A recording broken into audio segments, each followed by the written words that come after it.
Hey folks, this is Vince with Dad's Gaming Addiction, and today we're going to quickly review Space Scavenger.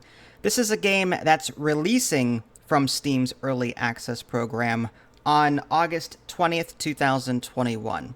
I am recording this one day prior. There may be a last-minute patch or two, but for the most part, what you're seeing here should be the quote-unquote finished product out of Early Access. You'll be able to find it on Steam for, well, my press email said 12.99 euros. I converted that to roughly 15 bucks. So you should see Space Scavenger launch for roughly 15 US dollars, give or take. So what is Space Scavenger? Well, it is an action roguelike where you build and command your own spaceship. So you start off in the main menu, and you've got a couple of options here. There's a hangar section where you can view your saved ships from previous runs. Again, this is a roguelike. So you're going to go as far as you can, you're going to die, and that's it. As far as permanent progression goes, there's a little bit of permanent progression, but nothing in the way of making your ship stronger or anything like that. Typically, it's just aesthetic. You can paint your ship different colors, and you can choose between different models. Again, all of that is aesthetic. You'll be earning crystals after every run, and then you can spend those crystals to, again, give yourself a paint job or change your model type, and that's that. So there's no way to, like, make your lasers stronger, make your HP more, that kind of thing. That would be more of a roguelite as opposed to a roguelike. But anyway, so you go ahead and hit play, and then you'll have a couple of game modes. There's normal, there's hard, there's Swarm, and there's Daily Challenge. Now, Hard Mode and Swarm are locked behind certain things. Hard Mode, you have to finish Normal Mode before you can actually play that. Swarm Mode, you have to finish 20 levels in order to unlock that. Daily Challenge is just a one chance, a new challenge every day. And then Normal Mode is just the typical mode. That's typically how you would play the game. So how do you play the game? Well, you're given this cube.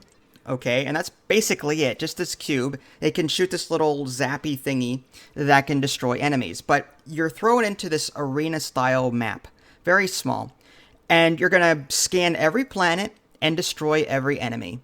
When you do that, you can warp to the next map. So you go from 1-1 to 1-2, 1-3, and so on. So you're like, okay, well, along the way, you can pick up parts. That's how you make yourself stronger. And you'll be able to customize on the fly how you do that. So for example, let's say you come across this cool looking missile launcher and you want to add it to your ship. You can do that. But positioning matters because you can't, like, let's say it's like the mount is sort of hard-coded on the left of the weapon. So you have to put it on the right of your ship in order to fire forward. If you try to put the left-sided mount that would be facing north on the left side of your ship, it's going to be turned around and you'll be shooting backwards.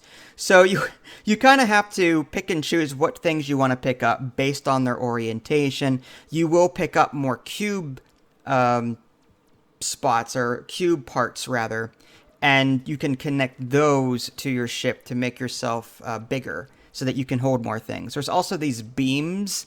It's not like an electric beam or anything like that. A beam is like a, I don't know, construction beam that sort of extends. Some of them have splitters, so like you connect one part to your ship and then two more parts you can connect to something else. So there's like three sides to this beam. So that's one way of holding more things. But you'll come across a variety of different things to make your ship better. For example, there's an ammo part that increases your ammo capacity. There's a solar array that you can connect to your ship to make your energy charge faster. There's other things. I don't want to spoil too much for you.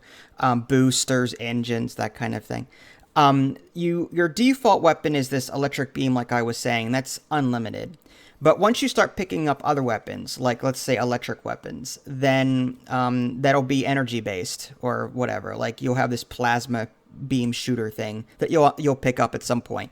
You have to manage its energy. So you can't just go holding in the button and firing willy-nilly. Ammo is used more for missile launchers or rocket launchers, whatever. So you have to kind of pick and choose what parts you want to keep, which parts you want to get rid of. Along the way, you'll also be destroying these blue crystals that are found on these planetoids slash asteroids. And you can use those in the shop when you reach the last stage, 1-5 or whatever it is, 2- whatever. You'll be able to not only repair your ship, but you can also spend crystals with at the shop to buy new parts. You can also disassemble parts that you come across to gain these crystals.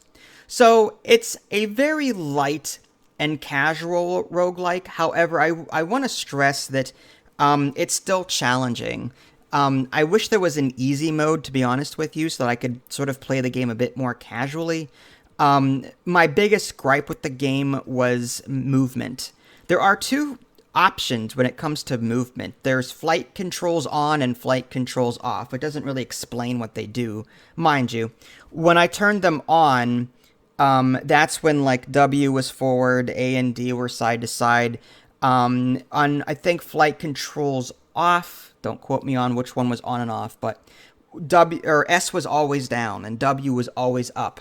Whereas I think flight controls, depending on where you were facing, like W would send you forward. Okay, so to go down, you'd have to rotate your ship down and then hit W to move forward. So there's two different control schemes there. Both take some getting used to, and I died typically because I wanted to go one way, didn't mean to go the other way, and got destroyed in the process, took a ton of damage. So control scheme in this game, very difficult to get used to. If you make a mistake and hit the wrong button or get confused, your ship is toast, okay? So, yeah, again, the arena maps aren't very big. Clear all enemies, scan all planets, get cool stuff, redesign your ship on the fly, and rinse and repeat until you die. And then at the end of your run, like I said, you earn these crystals. You can spend them to make your ship look prettier, I suppose, but that's about it. So do I recommend Space Scavenger? Yeah, I do. It's not one that I would play for 3-4 hours at a time. Like, I could sit and play Fallout 4 or Oxygen Not Included and spend the entire day doing that and be totally happy as a clam. This is a game where I'd just jump in, play for 15-20 minutes, die, and be like, okay, I've had my fill. That's it, and then I'll come back to this at some other point. Had there been some more permanent progression involved, maybe, again, ways to increase your HP, ways to make your shots more powerful, just passive roguelite elements instead of roguelike elements. I'm more of a fan of the roguelite genre than roguelike genre. So, like, yeah, Gunfire Reborn, for example, is one such game that I would love to play more of because it has that permanent progression. Rogue Legacy, permanent progression. This game, not so much. So if you don't mind a roguelike with very little progression in it in between, but you like the idea of, I guess, building your ship on the fly, finding cool parts, trying out different combinations of things to see what works and what doesn't, and also just an action RPG element to boot, then you may want to check this one out. Personally, it's okay. It's just okay. If it were me and I had to buy this, I would buy it on a sale, just because I'm not as invested in the roguelike genre. But I'd say it'd be more of a $5-10 game at that point. But yeah, it's not bad for what it is. If you guys haven't already, subscribed to me on Twitch and YouTube. That way you can stay up to date with any new content I'm going to publish. This is Vince. Thanks for watching, and I'll catch you next time.